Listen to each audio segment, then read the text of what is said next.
O Brasil celebra nesta quarta-feira 16 anos da Lei Seca no país. A iniciativa já trouxe frutos positivos aos motoristas, como a redução de 22% no número de acidentes de trânsito fatais causados por embriaguez ao volante.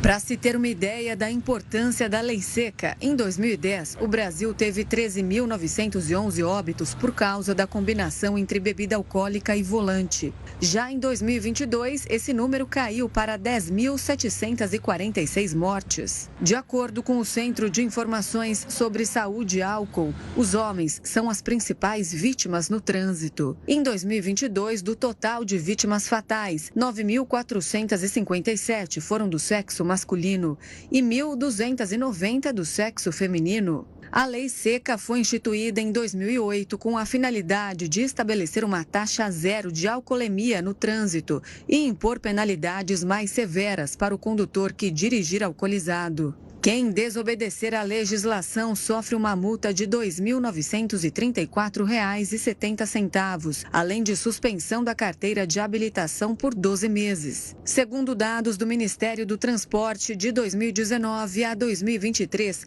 449.730 condutores foram autuados no país. De acordo com a série histórica, em 2019 foi quando houve mais registros, com 137.141 autuações, seguido de 2023 com 98.085, depois 2022, 2021 e 2020, com um total de 48.513 autuações.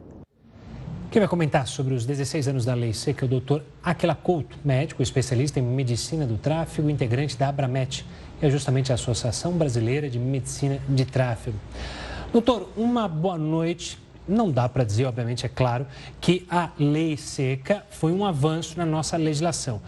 Mas eu lhe pergunto se esses números menores estão de fato relacionados à lei ou à evolução em outros pontos. Por exemplo, a evolução da medicina, que antigamente a gente talvez não conseguiria salvar quem sofresse acidentes tão violentos, e também a evolução da segurança dos carros. É uma soma de tudo isso ou, de fato, a Lei Seca é primordial para esses números?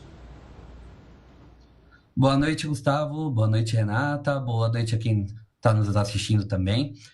Temos, sim, a somatória de todos os fatores. A medicina, como atendimento pré-hospitalar, melhorou. O próprio protocolo melhorou, né, nos últimos anos. A gente tem também uma melhora da mecânica do carro, mas indiscutível, a aplicação e a origem da Lei Seca tem fator direto com relação a esses números. Tá? Se a gente puxar até um pouquinho mais, desde 2008 até 2018, 10 anos de série histórica, a gente tem uma diminuição significativa, especialmente no final de semana, que está associado ao aumento do consumo do álcool e direção. Então, a gente tem sim a Lei Seca como fator contribuinte para a diminuição não só da mortalidade, mas também das internações e consequência delas.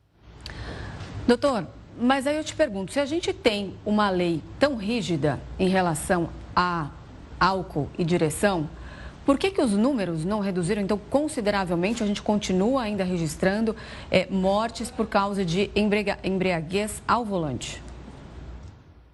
Perfeito. Quando a gente fala em segurança viária, a gente não pode deixar de citar a fiscalização, a educação, a própria engenharia do trânsito e todo o componente comportamental e do condutor mesmo. Então, todos esses fatores têm sim que ser trabalhados em conjunto para a gente ver essa aplicação da lei ou os resultados da aplicação da lei no nosso dia a dia.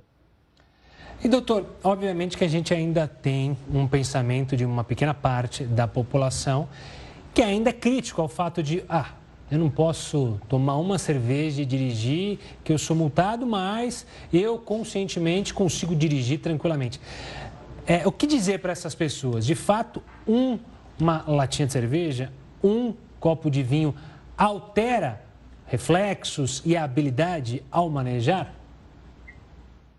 Perfeito. Quando a gente fala sobre a essência do álcool no nosso organismo, a gente sabe que o álcool é uma substância depressora, que vai deprimir as nossas funções vitais No começo dá até uma sensação de prazer, uma sensação de euforia, uma sensação de leveza, mas isso já tem efeito direto sobre o nosso cognitivo, ou seja, sobre o nosso sistema nervoso central.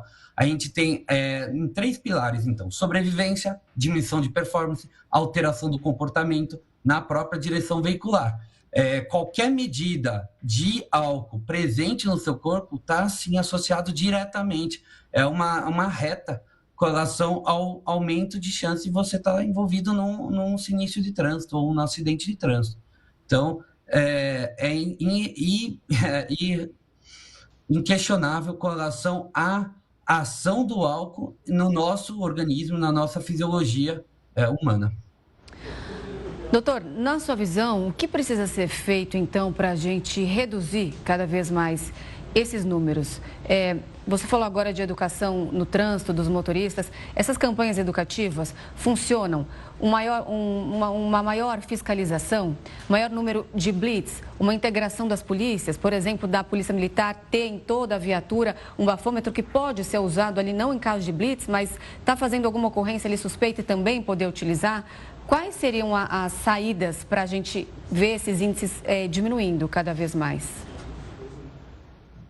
Perfeito. Quando a gente pode entender também, e cada motorista se colocar no papel do usuário da via, se, né, ele preza tanto ou acha que tem total domínio sobre a direção veicular, sobre o efeito do álcool, pensa ali no pedestre que está atravessando a rua, ou no ciclista que está querendo trafegar também no modo sobre bicicleta, e talvez a substância está, sim, alterando o próprio senso de noção de espaço. A visão fica mais seca, o olho fica mais seco, a visão fica dupla ou embaraçada. Então, o álcool tem relação direta com a nossa própria fisiologia do corpo. Então, a fiscalização é importante para a implementação, a educação no sentido de se colocar nos demais usuários da via e a educação também de saber que todo mundo que quer sair de casa quer chegar sã e salvo para casa. Tá certo, doutor. Obrigado pela participação aqui conosco. Um forte abraço e até uma próxima. Obrigado pela oportunidade. Até mais. Até.